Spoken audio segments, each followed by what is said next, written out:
सोचिए, जहां देश का भविष्य तैयार होता है वहां बम बनाने की तैयारी चल रही थी। यह किसी फिल्म की कहानी नहीं, बल्कि बिहार के सबसे प्रतिष्ठित शिक्षा केंद्रों में से एक पटना यूनिवर्सिटी की हकीकत है। छात्र संघ चुनाव से ठीक पहले यूनिवर्सिटी के हॉस्टल में आतंक का सामान तैयार हो रहा था। यह कहानी उन छात्रों की है जिन्होंने कलम की जगह हाथों में बारूद उठा लिया। लेकिन सबसे हैरान करने वाली बात है, पुलिस की शुरुआती पूछताछ में यह सामने आया है कि इस पूरी साजिश की ट्रेनिंग किसी अपराधी ने नहीं, बल्कि यूट्यूब ने दी थी। आखिर ज्ञान के सबसे बड़े केंद्र में आतंक की यह फैक्ट्री कैसे चल रही थी, और कौन थे वो लोग जो इन छात्रों के भविष्य को बारूद के धुएं में झोंक देना चाहते थे। नमस्कार, मैं अमित कुमार और आप देख रहे हैं दी कंक्लूसिव इंडियन।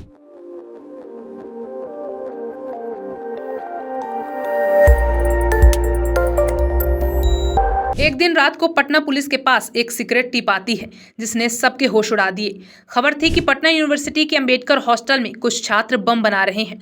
सूचना इतनी पक्की थी कि उसे हल्के में नहीं लिया जा सका। फौरन एक टीम बनाई गई और आधी रात के अंधेरे में हॉस्टल को घेर लिया गया। और जब पुलिस हॉस्टल के कमरा नंबर 7 पर पहुंची तो अंदर का नजारा देखकर दंग रह गई। पुलिस को देखते ही कमरे में मौजूद छात्रों में भगदड़ मच गई, लेकिन 4 लड़कों को धर दबोचा गया। जब कमरे की तलाशी शुरू हुई तो वहां से जो मिला वो किसी स्टूडेंट के कमरे का सामान नहीं, बल्कि एक छोटी मोटी बम फैक्ट्री का जखीरा था। पुलिस को मौके से सुतली, बारूद, कीले और कांच के नुकीले टुकड़े मिले। इतना ही नहीं, तलाशी में कई तैयार देशी बम भी बरामद हुए, जो शायद किसी बड़ी वारदात को अंजाम देने के लिए रखे गए थे। इस खुलासे ने पूरे प्रशासन को हिलाकर रख दिया था। जांच में एक और चौंकाने वाली बात पता चली।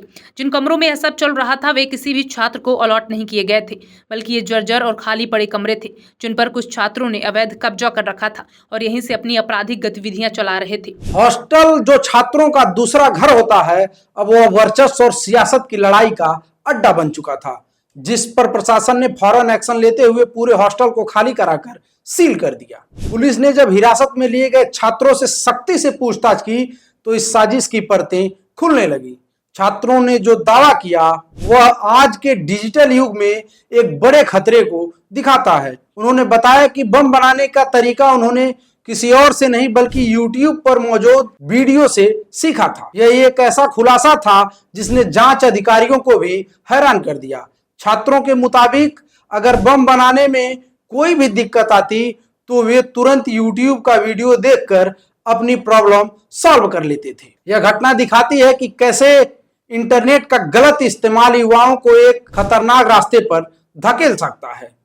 जिन प्लेटफॉर्म्स को जानकारी और मनोरंजन के लिए बनाया गया वे अब अपराध की ट्रेनिंग देने का जरिया बन रहे हैं। पुलिस का कहना है कि वे छात्रों से उन चैनलों की लिंक हासिल करने की कोशिश कर रहे हैं ताकि यूट्यूब को पत्र लिखकर ऐसे खतरनाक कंटेंट को हटाने की मांग की जा सके। लेकिन सवाल यह है कि आखिर इन छात्रों को ऐसा करने की जरूरत ही क्यों पड़ी? वे कौन सी ताकतें थी जो उन्हें किताबों से दूर और बमों के करीब ले जा रही थी? इसका जवाब पटना यूनिवर्सिटी की छात्र राजनीति के उस अंधेरे कोने में छिपा है जहां दबदबे की लड़ाई किसी भी हद तक जा सकती है। पुलिस की जांच में यह बात लगभग साफ हो गई कि इस पूरी साजिश का मकसद छात्र संघ चुनाव में दहशत फैलाकर अपना दबदबा बनाना था। पटना यूनिवर्सिटी में छात्र संघ चुनाव सिर्फ एक चुनाव नहीं होता, यह ताकत, पहचान और भविष्य की राजनीति का लॉन्च पैड माना जाता है। यहाँ की हार जीत कई छात्रों का पॉलिटिकल करियर तय करती है।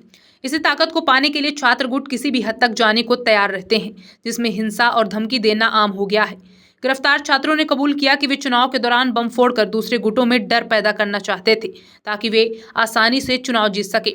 लेकिन इस कहानी में एक और खतरनाक मोड़ है।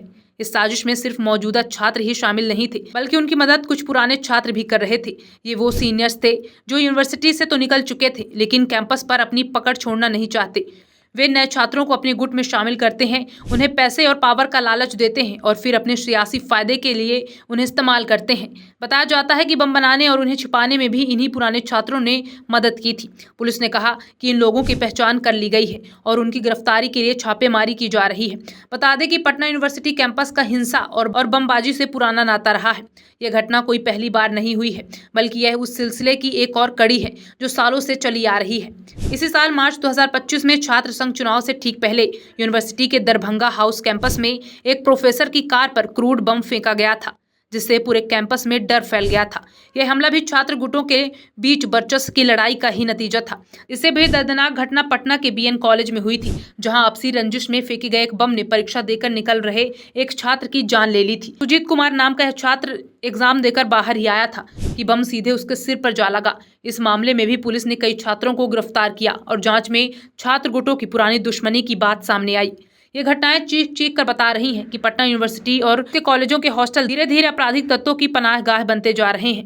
बार बार होती बमबाजी की घटनाएं सबूत हैं कि अगर इस समस्या को जड़ से नहीं मिटाया गया तो न जाने कितने ही बेकसूर छात्रों का भविष्य इस हिंसा की भेंट चढ़ जाएगा। अंबेडकर हॉस्टल से मिले बम और वीएन कॉलेज में एक छात्र की मौत, ये घटनाएं एक ही सवाल पूछ रही हैं, आखिर शिक्षा के ये मंदिर कब तक हिंसा और सियासत के अखाड़े बने रहेंगे। यह सिर्फ कानून व्यवस्था का सवाल नहीं है, बल्कि हमारी शिक्षा व्यवस्था और समाज पर भी एक बड़ा सवाल है।